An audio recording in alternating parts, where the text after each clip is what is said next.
Welcome. In this video, you'll learn how to forward shared links on WhatsApp Web using the latest update. The process is quick and simple once you know where to look, and by the end of this guide, you'll be able to share multiple saved links with anyone in just a few clicks. First, open WhatsApp Web on your computer. You can do this by visiting the WhatsApp web page and scanning the QR code with your phone's WhatsApp app. Once your chats have loaded, take a look at the left side menu. You'll notice a new media icon there. Click on it. A new panel will appear showing you your recently shared media, documents, and links.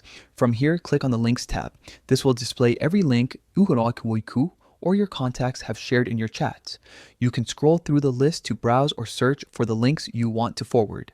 Next, look at the top right corner of the window and click on the Select icon. This allows you to choose multiple links at once. Simply click on each link you want to send again. It's as easy as checking them off one by one. After you've selected all the links you're planning to forward, click on the forward icon. WhatsApp will then prompt you to choose the recipients. You can select individual contacts, group chats, or even new recipients by typing their names into the search bar. Once you've chosen everyone you want to send the links to, press send. And that's it. All your selected links will now be forwarded instantly to the chosen recipients. This new WhatsApp web feature makes it much more convenient to reshare important resources, websites, or videos without switching back to your phone.